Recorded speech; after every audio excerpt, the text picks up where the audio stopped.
Armed Forces Bowl Thursday in Fort Worth at Amon Carter Stadium. We'll be there with our pregame throughout the afternoon. Baylor and Air Force, and we're now joined by former Air Force quarterback Beau Morgan. He joins Craig, Paul. I'm David Smoak on 365 Sports. Beau, thank you so much. We appreciate your time. What did it mean to play for one of the military academies? Well, hey, guys, it's nice to meet you, and good to visit with you as well. Playing for an academy, I'll just speak for the Air Force Academy since that's my experience. It's not for everybody, that's for sure. You really have to want to play football to be able to play at a place like that, just simply because it's so demanding otherwise. And so much of your time and energy is spent just getting through school and everything else you have to deal with. And so, it was a tremendous experience for me. I look at the relationships and the quality of the people, my teammates, the coaches we had.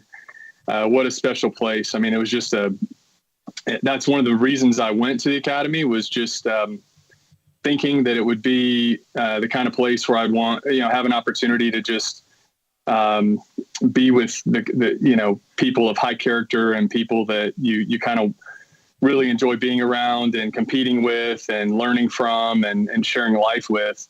And that my experience lived up to that. I mean, I have lifelong friends, and there's a brotherhood at a place like the academy because you go through such a rigorous program across the board. You just become very, very close. You connect across social barriers, racial barriers. It's a really unique place, and I'm really thankful for that experience.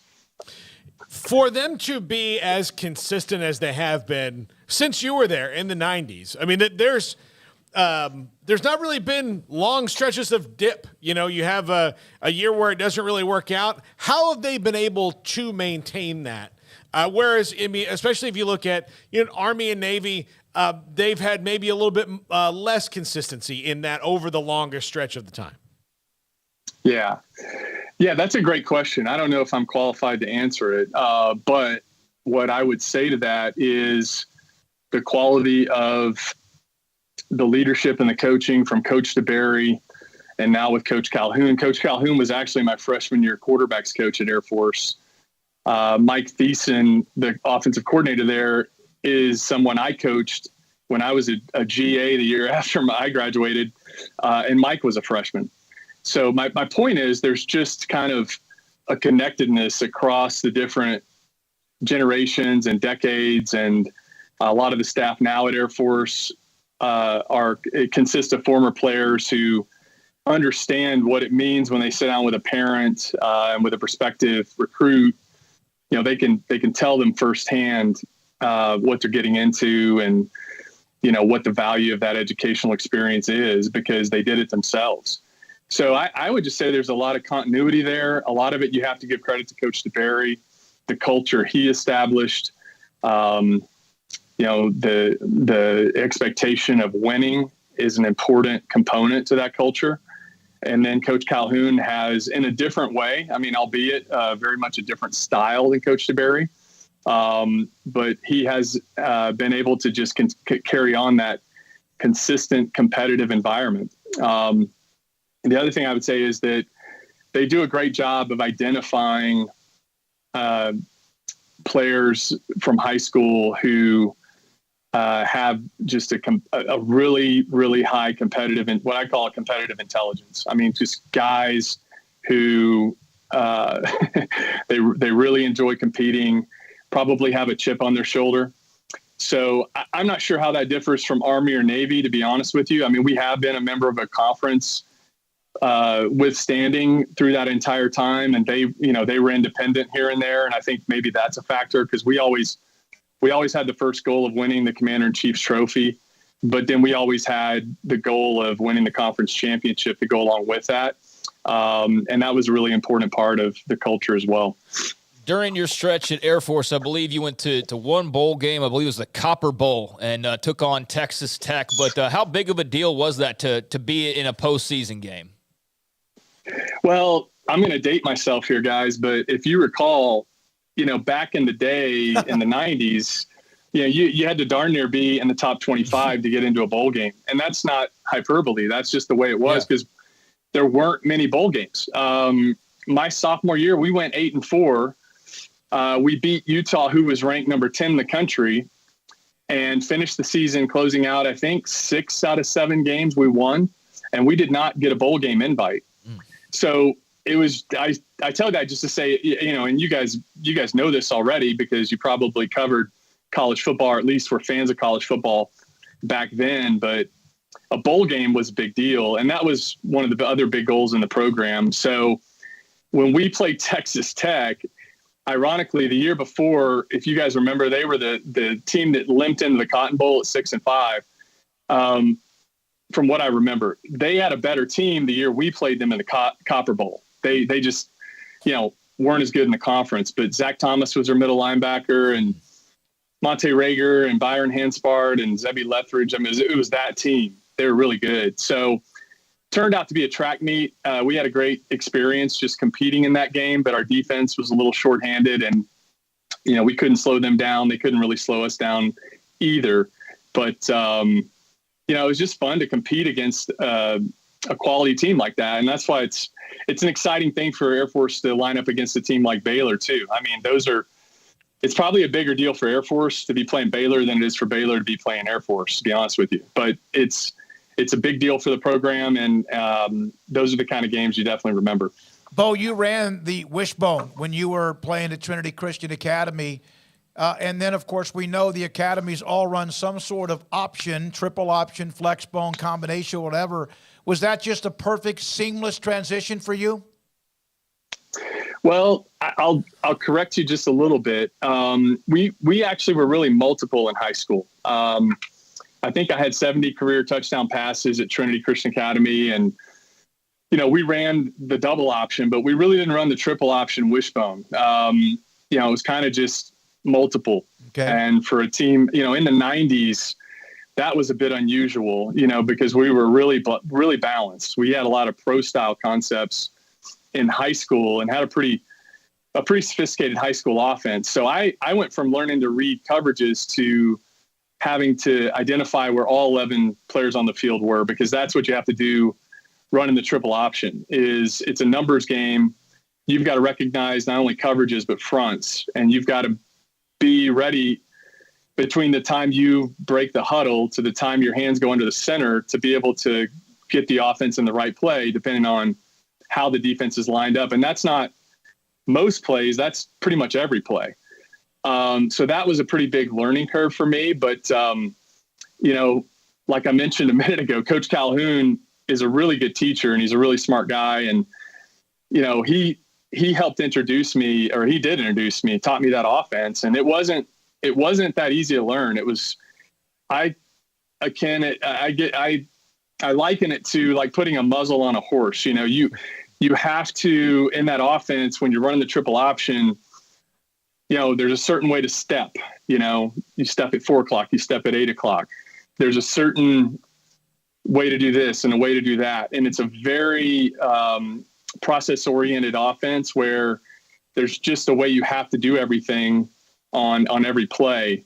And the footwork and the steps and the reads and everything is it's just the way you have to do that offense. So until you get comfortable with that, and it takes some time where you can identify defenses, you can make the reads, you rep it every day. And that's how it happens. But it's not an easy transition, I'll be honest with you, but we had some outstanding coaches, obviously, and they're really good at what they do.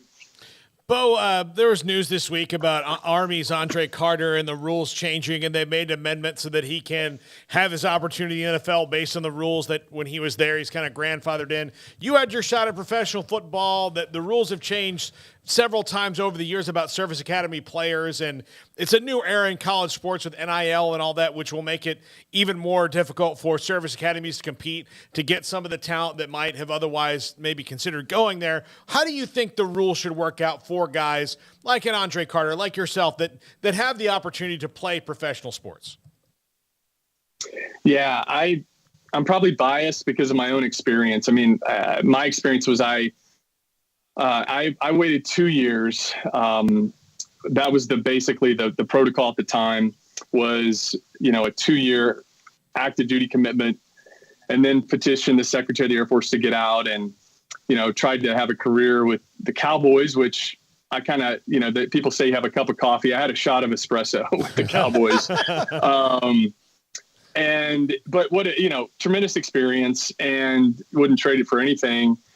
But I'm all for guys having an opportunity to go play now, because 2 years in professional football is like, it's like dog years. It's like 5 years of anything else, because of just how dynamic it is there. And, you need to try to play right away. So, I'm excited for that kid and any other grads that have an opportunity to go play professional football. I mean, the reality is, if you have enough talent to play professional football, you're an outlier. And especially coming from a service academy, you're definitely an outlier. And, I think those guys deserve an opportunity. I think it's a good thing from a PR perspective for the academies. And, it's, I don't see a lot of downside to it personally. So who was better at quarterback at Air Force, you or Blaine, your brother? Well, I was, of course.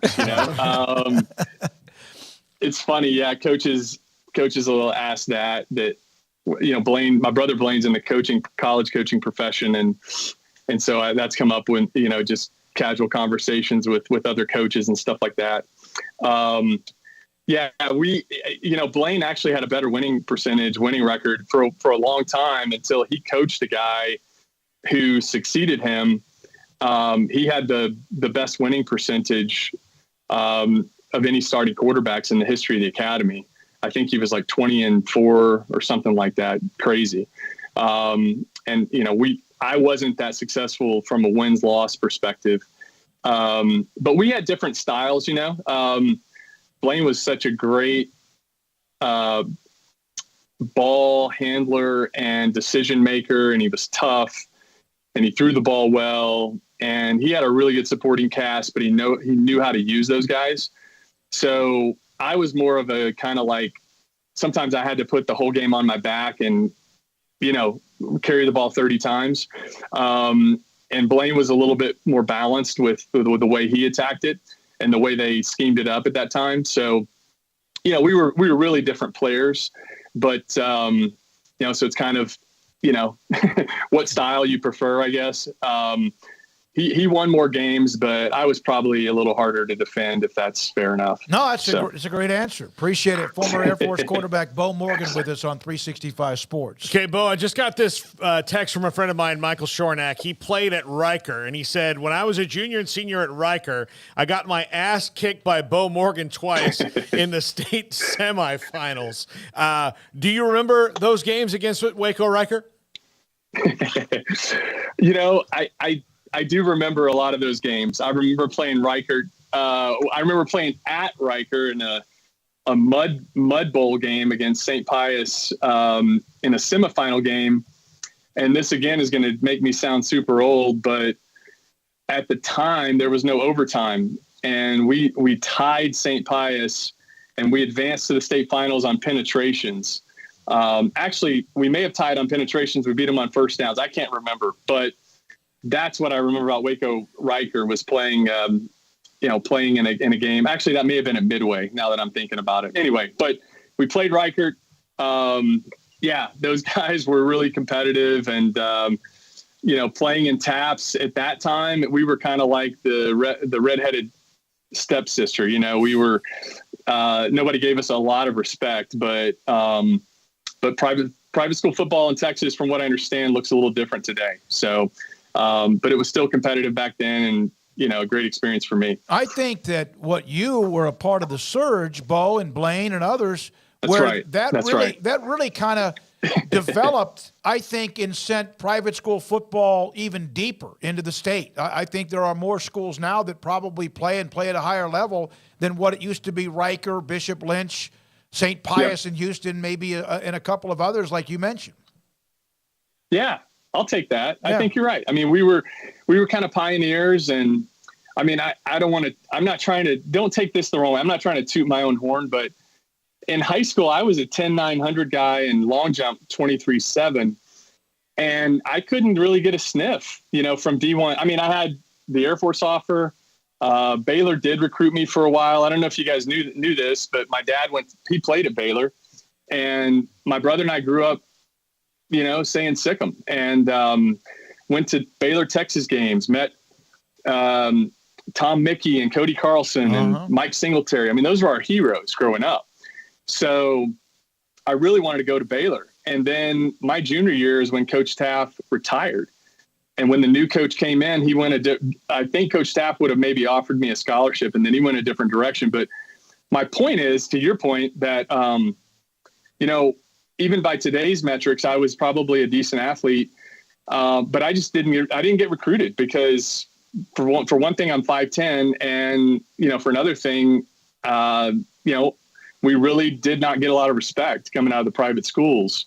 So I'll take that. If we help pioneer things to make it better for the TAPS and private school players today, then, that's a good thing. Wouldn't you think that in today's offenses that Beau Morgan, Blaine Morgan, or others could have ended up being, had it been a little bit different back then, Wes Welker, Danny Amendola, that type? Well, yeah, I mean, that's kind of what I tried to do professionally a little bit was kind of, transition to that, like at the time, third down back, that type of a role. And, I think, at the time I had an offer from SMU. They wanted to recruit me as an athlete, but they were coming off the death penalty, and it just did not sound that fun to go play for SMU against other teams in the Southwest Conference and you were smart. Get your brains beat out. Same thing. I think Vanderbilt recruited me, and that was kind of a similar scenario. But yeah, I you're right. I mean, even I never took a snap under shotgun my entire college or high school career. I never took a snap from shotgun. So that just tells you how the game has changed. I mean, I think. You see nowadays there are 5'10" quarterbacks that are kind of the dual threat quarterbacks. They don't have to go play for a triple option offense like somebody had to do back in my day because, that was basically the only dual threat offense that there was. So, Beau, I got to ask this question. There's not a lot of teams that run any kind of a triple option or whatever. We've seen some that have played with it. Obviously, the academies do it, and they've been successful. Colorado won a national championship back in 1990. We know what Nebraska's history was with the triple option, the I formation. They got away from it because of speed of defenses, and it seemed like everybody got pass happy in a way. But isn't the spread really almost a form of the option of spreading people out, except it's just that you throw the ball a lot more? Yeah, I think probably it depends on what spread you're talking about. But at the same time, it's funny. It's obviously the name is on everybody's mind, but I think I remember a quote from Mike Leach about this. He basically said, hey, the spread is essentially taking triple option concepts and expanding those out further away from the football. So, I can speak more from the option perspective, but yeah, I think you look at it and the concepts are very similar. The beauty of the triple option, as you guys probably realize already, is that you can level the playing field because you're not blocking everybody, or you're not even trying to block everybody on defense. You're actually a lot of times scheming to unblock the best players on their defense, and whatever they do from a reaction perspective is going to be wrong if you execute correctly. So, the mindset of the option offense and where there are probably a lot of similarities with other spread schemes is that whatever the defense does, we have an answer for. That was how we approached the game. I mean, there were times as a quarterback that I would think we played Notre Dame when they were ranked number 8 in the country in South Bend and, beat them actually. And they were so good on defense. I just thought, oh man, we may not even gain a yard, but the reality is that because of the speed, if you can execute the triple option offense, it's really, really difficult to stop because it's just, it really comes down to the execution and can you get the right angles? Can the quarterback get the team in the right play? And then if you have a couple players on offense that can break a tackle, now all of a sudden and you can throw the football, that really changes things with the triple option and really opens things up. When it's executed well, it's a lot of fun to watch, and it's a lot of fun to play in. So. Unless you're a defensive coordinator. Got a comment, and thanks for your time, Beau. S. Michael DeHart said, thank him for his service and sacrifice to our country, and that's from all throughout our chat room and, of course, our audience and viewers and us as well. And we do appreciate your time, Beau. We appreciate what you represent and also where you came from as far as not only Texas but also the Air Force Academy. Well, hey, thanks, guys. Thanks for having me on. Should be hopefully a good game on Thursday, huh? I don't know what you guys think about it, but I do follow Baylor because of what I mentioned, and it's a great opportunity for Air Force. I'm hopeful Air Force can stay on the field with Baylor, to be honest with you. But Air Force is usually a tough out. They'll be well prepared. They probably will not beat themselves if they play the way they should play. I just don't know if they're talented enough to play with Baylor, to be honest. But I'm just hoping for a good ball game. Baylor needs a win. I think Air Force will be focused, locked, and loaded. Baylor's been kind of in this little funk. They sure do need a win. There's no question about it. It ought to be a hell of a game. Beau, we appreciate you very much for being a part of the show with representing the Academy and also the Falcons football team, and thanks for your time. Hey, thanks, guys. All the best to you. You too. Beau Morgan, his brother Blaine, also the former quarterback at Air Force. They'll play Thursday night in Fort Worth against Baylor.